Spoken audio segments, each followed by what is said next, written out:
Hello, this is Richard Price. I'm experimenting with AI to produce podcasts. This podcast was generated totally using AI. These are not human voices.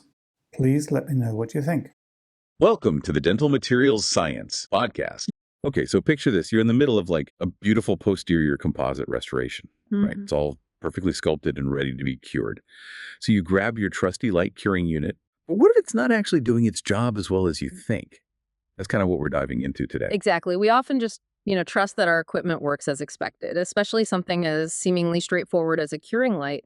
But this study, The Dark Art of Light Curing in Dentistry, it was published just a few months ago in the Journal of Dentistry, really throws a wrench into those assumptions. As someone who spends a lot of time doing posterior composites, I was particularly drawn to this research. Let's be honest, those hard-to-reach areas are already a challenge, even with the best tools.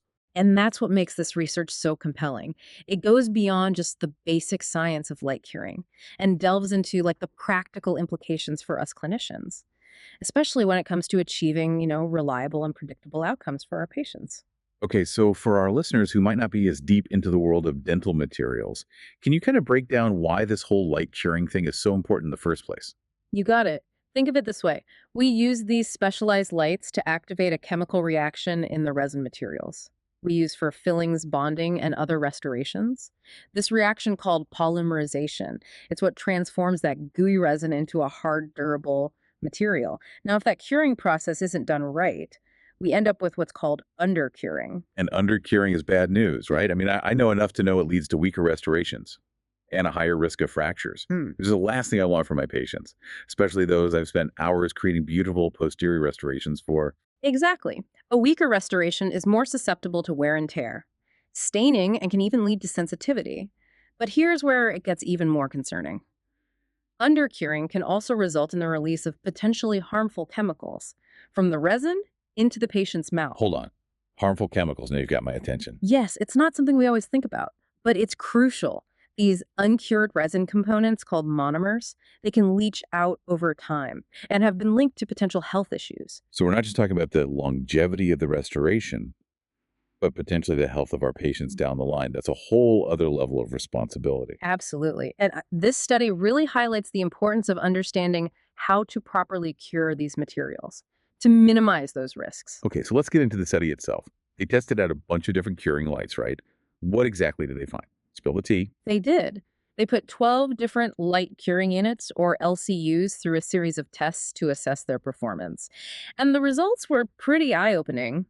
One of the biggest takeaways was the sheer variation in how these lights actually cured the resin, even though they all claimed to do the same thing. Wait, so you're telling me that just because I buy a fancy, expensive curing light with a big, impressive irradiance number on the box, Right. it doesn't necessarily mean it's going to cure my restorations effectively? That's exactly what this research suggests. They found that relying solely on irradiance, that MWM stout figure manufacturers love to boast about, is like judging a book by its cover.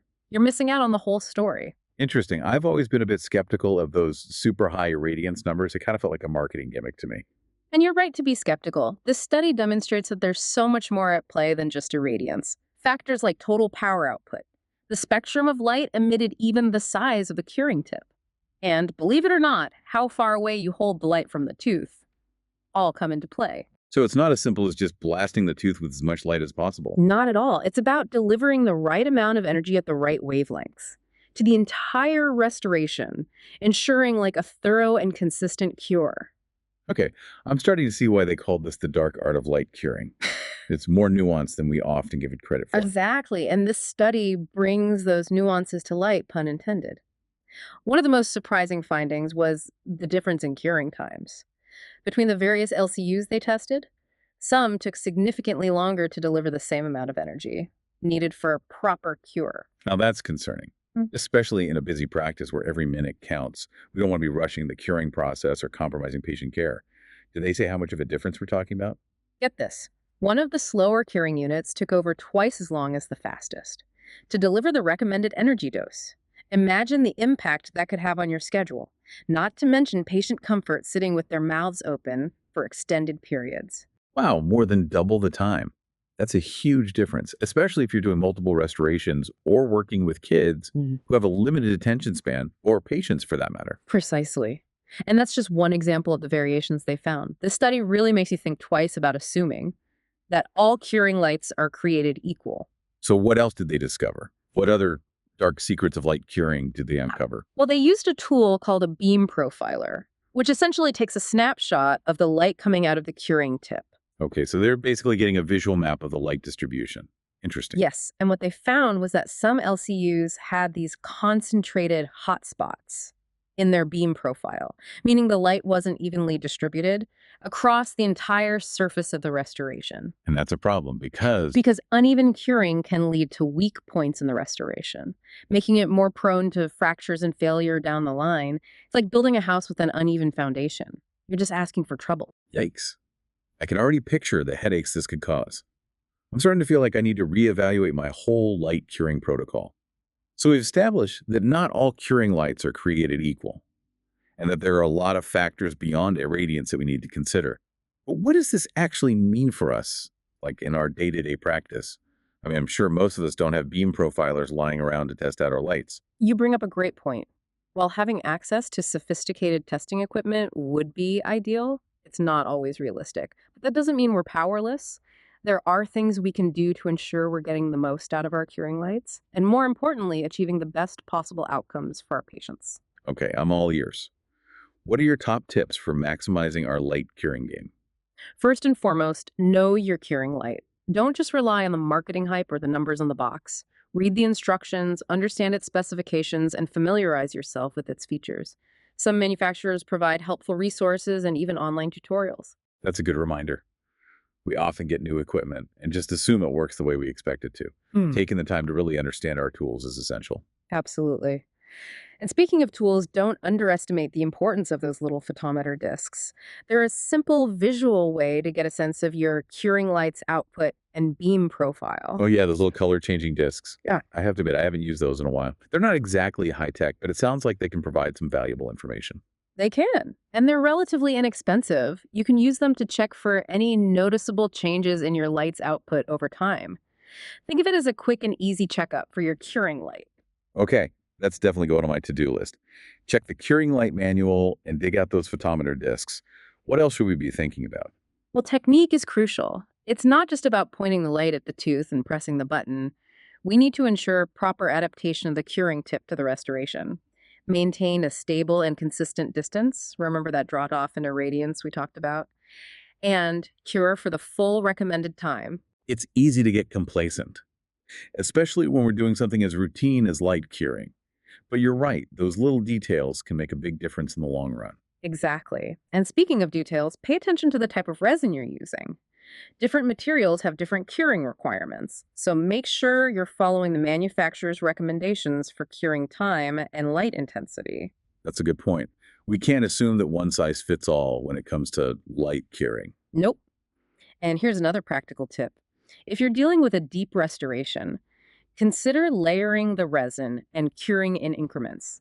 This can help ensure that the light reaches all the way to the bottom of the restoration and prevents undercuring. That's a great tip, especially for those challenging Class 2 restorations and those dark, deep molars. Exactly. And speaking of challenging situations, this study also highlighted the importance of considering access when choosing a curing light, especially for those posterior teeth. Oh yes, access is always a battle, especially with those pesky back molars. Right. They actually used casts mounted on an articulator to simulate real-life scenarios. And it turns out that some curing light designs required patients to open impossibly wide to reach those back teeth. I can only imagine. I've definitely had patients who struggle to open wide enough, even with a standard curing light. And imagine trying to do that with a young child or someone with limited jaw opening. It can be a real nightmare. So when choosing a curing light, think about the ergonomics both for yourself and for your patients. So it's not just about the technical specs of the light, but also how it fits into our workflow and the patient experience. Exactly. And let's not forget about ourselves. Using bulky or awkward curing lights can lead to hand fatigue and even strain injuries over time. That's a good point. We spend hours each day with these instruments in our hands. It's important to choose tools that are both effective and comfortable to use. We need to take care of ourselves so we can take care of our patients. Well said. And speaking of taking care of our patients, this study really underscores the importance of informed consent when it comes to light curing. Informed consent. For light curing, I'll admit I've never really thought about that before. I know it might seem a bit unusual, but given the potential risks associated with undercuring, it's worth considering. We should be transparent with our patients about the importance of proper light curing and the steps we're taking to ensure their safety and the success of their restorations. That makes sense. It's all about building trust and open communication with our patients. We're not just fixing teeth, we're caring for people. Exactly. And by staying informed, using our tools responsibly, and prioritizing patient well-being, we can elevate the art and science of light curing to a whole new level. Well said.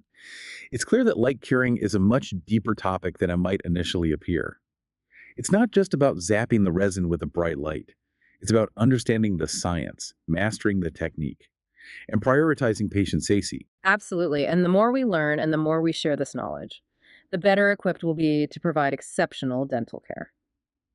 Speaking of sharing knowledge, they actually brought up a really interesting point in the paper about a specific type of curing unit they included in their research, a laser curing unit. Lasers in dentistry. Now that sounds futuristic. It is a relatively new technology, but it's starting to gain some traction. The particular one they used was called the Monet laser, and it performed quite differently compared to the traditional LED curing lights. Okay. I'm intrigued. How so? Well, one of the key findings was that the laser was much less affected by distance compared to the LED units. Remember that issue we discussed about irradiance dropping off? As the distance between the light and the resin increases? Well, that wasn't as much of a problem with the laser. The beam remained very focused, or collimated as they call it, meaning it maintained its power over a greater distance. Interesting. So could this be a potential game changer for those deep restorations, where maintaining adequate energy delivery is so crucial? It's certainly a promising avenue, especially for those hard-to-reach areas, where achieving a consistent cure can be a challenge. And it highlights the importance of staying open to new technologies and advancements in our field. But of course, any new technology comes with its own set of considerations. Like what? What are some of the potential downsides to laser curing? Well, one of the biggest considerations is cost. Laser curing units are typically more expensive than traditional LED units, and there's also a learning curve involved. They require specific training and safety protocols. I can imagine we're essentially wielding a laser beam in someone's mouth.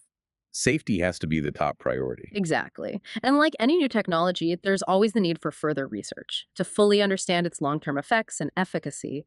But it's exciting to see innovation happening in this area. It is. And it just reinforces the message that we can't afford to be complacent. We need to constantly be learning and evolving as clinicians to ensure we're providing the best possible care for our patients. It's amazing to think how something as seemingly simple as a curing light can have such a profound impact on our work and the well-being of our patients. It really speaks at the fact that dentistry is a constantly evolving field, and we need to be lifelong learners to stay ahead of the curve. I couldn't agree more. This deep dive has been a real eye-opener for me.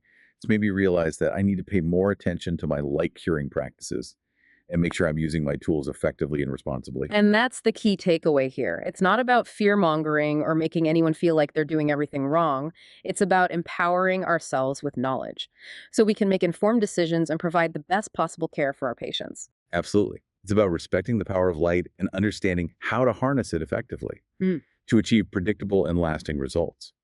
But speaking of knowledge, I have to ask, what about the potential for bias in this study? I mean, they did use a specific laser curing unit, the Monet laser.